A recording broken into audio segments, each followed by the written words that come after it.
আমি যখন ছোট ছিলাম তখন আমাদের বাড়িতে এই রেসিপিটা খুব হতো।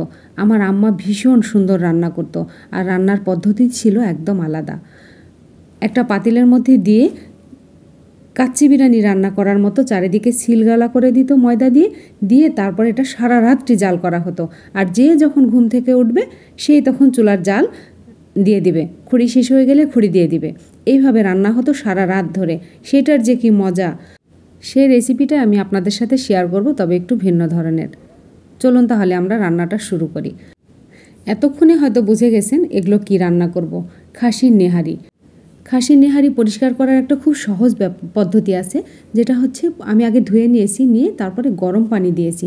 গরম পানি দিলে হয় কি, নেহারির সাথে যে লোমগুলা লেগে থাকে খাসির, সেই লোমগুলা ছেড়ে যায় খুব সহজভাবে। হাত দিয়ে আপনার পরিষ্কার করা লাগে না, শুধু গরম পানির মধ্যে দিয়ে আপনি ধুয়ে নেবেন, একদম দেখবেন লোমগুলো একটাও থাকবে না।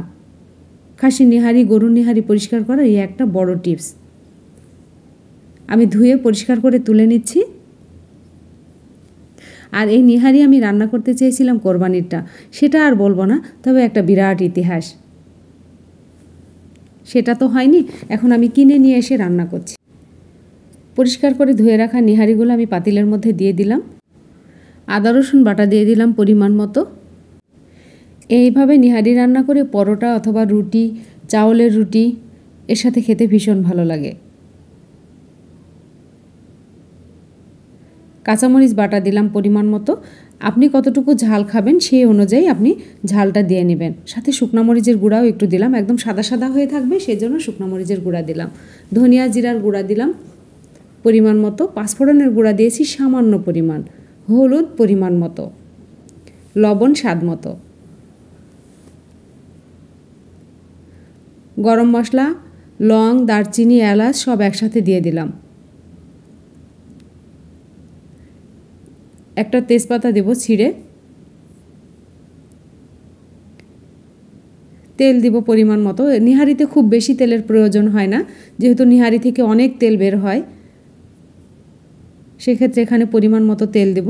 আর রান্নাটা অবশ্যই আপনারা লাস্ট পর্যন্ত দেখতে থাকবেন, এখানে কিন্তু অনেক ম্যাজিক আছে লাস্টে। একদম ফ্রেশ খাঁটি সরিষার তেল। আর এই ফ্রেশ খাঁটি সরিষার তেলটা যদি আপনারা পেতে চান, তাহলে মণিমার কালেকশন পেজে যেয়ে আপনারা অর্ডার করতে পারেন। আমি কুরিয়ারের মাধ্যমে আপনাদের সবার কাছে পৌঁছে দেব। পেঁয়াজ দিলাম পরিমাণ মতো, প্রায় 1 কাপ পরিমাণ। খুব ভালো করে এখন মিশিয়ে নিব। চুলার জাল জ্বালিয়ে দিয়েছি, আর নেহারি কাঁচা গন্ধ চলে যাওয়া পর্যন্ত আমি নেহারিটা খুব ভালো করে কষিয়ে নেব। নেহারি অনেকভাবেই রান্না করা যায়, অনেকভাবেই রান্না করি আমি, তবে আজকে একটা শেয়ার করছি, এরপরে আমি আরও প্রসেস নিয়ে আসবো। খুব ভালো করে কষাতে হবে, তাহলে গন্ধটা কম থাকবে। অনেকে আছে গন্ধটা খেতে চায় না। নেহারি থেকে যে কাঁচা পানিটা বের হয়েছিল সেটা শুকিয়ে গেছে, এবার গরম পানি দিলাম। আর নেহারি রান্নার সময় অবশ্যই গরম পানি ব্যবহার করবেন, ফুটন্ত গরম পানি, তাহলে এর স্বাদটা আরও বেড়ে যাবে। নেহারিটা কষানো হয়ে গেছে, একদম কমপ্লিট। এবার গরম পানি, ফুটানো গরম পানি দিয়ে দিলাম, পাতিল ভর্তি করে দিয়ে দিলাম। খুব ভালো করে নেড়েচেড়ে চারিদিক থেকে আমি নামিয়ে দিব, দিয়ে ঢাকনা দিয়ে ঢেকে রাখলাম। এখন একদম লো আছে জাল হতে থাকবে। পানি শুকিয়ে গেলে আবারও ফুটানো পানি দিব, আবারও ফুটানো পানি দিব, দিয়ে এরকম করে যখন দেখব যে হাড্ডি থেকে সব মাংসগুলো ছাড়িয়ে গেছে, তখন আমি এটা নামিয়ে নেব। প্রায় 8-9 ঘন্টা মতন জাল হয়েছে এটা। আমি প্রেশার কুকারে দেইনি, পাতিলেই রান্না করব দেখে। দেখুন হাড্ডি থেকে সব মাংসগুলো ছেড়ে গেছে, এই যে একদম প্লেন হয়ে গেছে। এইরকম যখন হবে তখন বুঝবেন যে নেহারিটা রান্না কমপ্লিট।